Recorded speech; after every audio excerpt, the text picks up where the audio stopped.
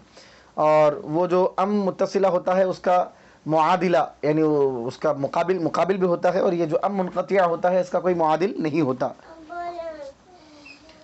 ومعنى الاستفهام فيها الانکار، اور اس میں استفہام کے معنی انکار کے ہے، یعنی ام منقطعہ میں ان کا استفہام انکاری کے معنی ہے۔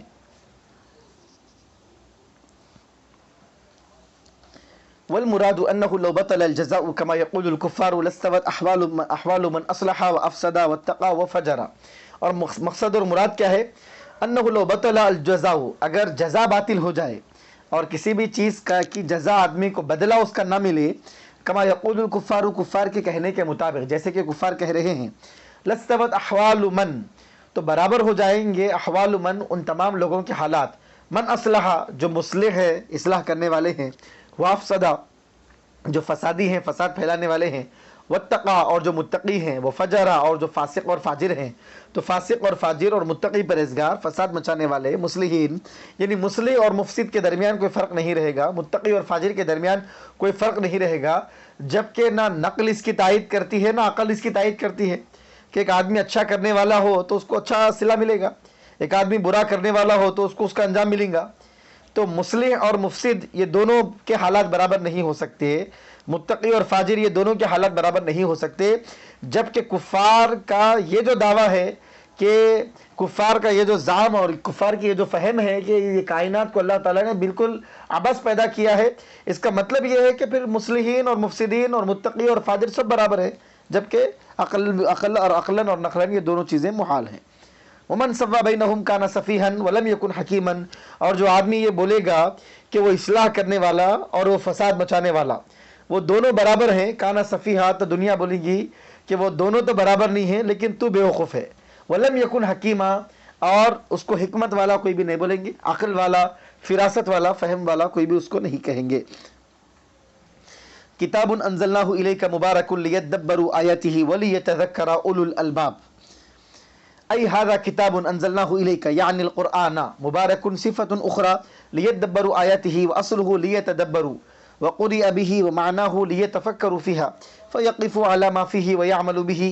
عن الحسن رضي الله عنه قد قرأ هذا القرآن عبيد وصبيان لا علم لهم بتأويله حفظوا حروفه وضيعوا حدوده لتدبروا على الخطاب بحذف إحدى التاءين يزيد وليتذكر أولو الألباب وليتعظ بالقرآن أولو العقول۔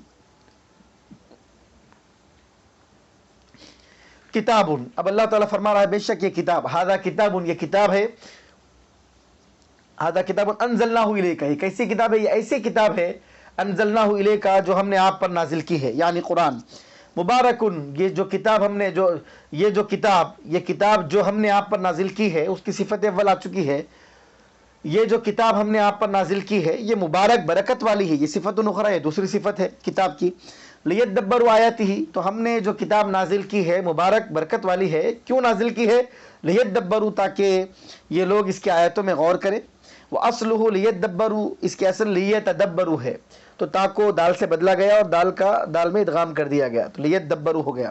وقرئ به لیتدبروا بھی پڑھا گیا ہے، اور معنی کیا ہے؟ لیتفکروا فیہا، اس میں غور و فکر کریں، ان آیات بینات میں غور و فکر کریں۔ فیقفوا علی ما فیہ، اور قرآن کریم میں جو ہے وہ اس سے واقف ہوں، اس سے مطلع ہوں، اور وہاں پر ٹھہریں، اس سے واقفیت حاصل کریں، وَيَعْمَلُ بِهِ، اور اس پر عمل کریں۔ حضرت حسن بصری رضی اللہ تعالی عنہ سے یہ روایت ہے، قد قرأ هذا القرآن عبید وصبیان، اس قرآن کریم کو غلاموں نے بھی پڑھا ہے اور بچوں نے بھی پڑھا ہے. لا علم لہم بتأویلہ، صرف پڑھا ہے لیکن قرآن کے معانی، مفاہیم اور اس کی تعویل کا ان کے پاس کوئی علم نہیں ہے. حافظوا حروفہ، صرف قرآن کریم کے حروف کو انہوں نے یاد کیا ہے. وضیعوا حدودہ، اور اس کے حدود کو انہوں نے پامال کر دیا ہے، ضائع کر دیا ہے. یعنی حروف کو تو یاد کیا لیکن اس کو یاد کرنے کا جو مقصد ہے اس پر عمل کرنا اور اس کے معنی مفاہیم کو جاننا، اس کو سیکھنا، یہ نہیں سیکھ سکے، نہیں سمجھ سکے، اس پر عمل نہیں کر سکے اور اس کے حدود کو انہوں نے پھلانگا اور حد سے آگے بڑھے. تو قرآن کے حروف کو تو یاد کرے لیکن قرآن ان کے حلق سے نیچے نہیں اترا. لِتَدَبَّرُوا بھی پڑھا گیا علی الخطابی، خطاب کے صیغے کی بنیاد پر، لِتَتَدَبَّرُوا کی بنیاد پر، بحذف احدی التائین، دو تاؤں میں سے ایک تا کو حذف کرنے کی صورت میں. یزید قاری نے اس طرح پڑھا ہے وَلِيَتَذَكَّرَ أُولُو الْأَلْبَابِ، اور عقل والے چاہیے کہ وہ اس سے نصیحت حاصل کریں اور اس سے نصیحت وَلِيَتَذَكَّرَ، تاکہ نصیحت حاصل کریں عقل رکھنے والے. وَلِيَتَّعِظَ بِالْقُرْآنِ أُولُو الْعُقُولِ، عقل والے قرآن کریم کے ذریعے نصیحت حاصل کریں. وَوَهَبْنَا لِدَاوُودَ سُلَيْمَانَ نِعْمَ الْعَبْدُ إِنَّهُ أَوَّابٌ. اب یہاں سے اللہ تبارک و تعالی حضرت داؤد علیہ السلام کو اللہ تعالیٰ نے ایک عظیم فرزند دلبند اور سعادت اتوار اور عظیم فرزند اللہ تعالیٰ نے جو عطا فرمایا تھا ان کا تذکرہ اللہ تعالیٰ شروع فرما رہا ہے.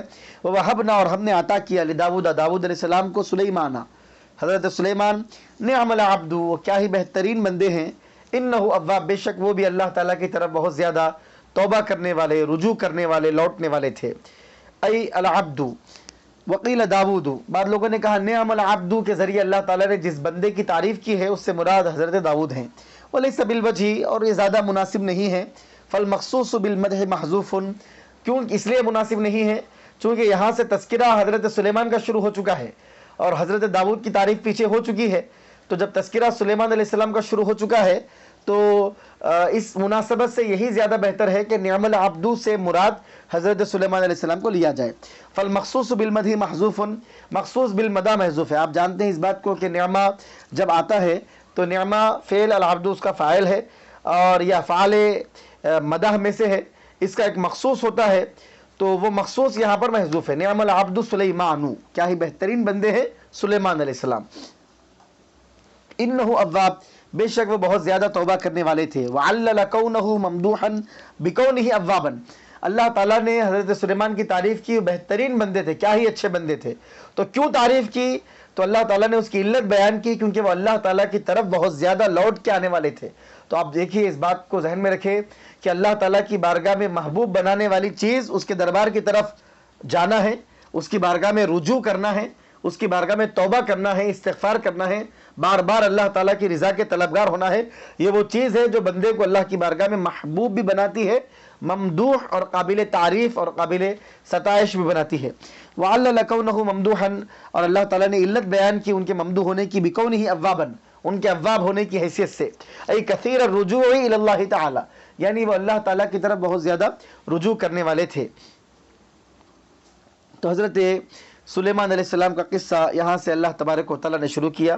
انشاءاللہ تبارک و تعالیٰ آیت نمبر 31 سے اگلی نشست اور اگلے درس میں آیت نمبر 31 سے درس دیں گے. وصلی اللہ تعالی وسلم علی خیر خلقہ سیدنا و نبینا و مولانا محمد وعلی آلہ وصحبہ اجمعین والحمد للہ رب العالمین.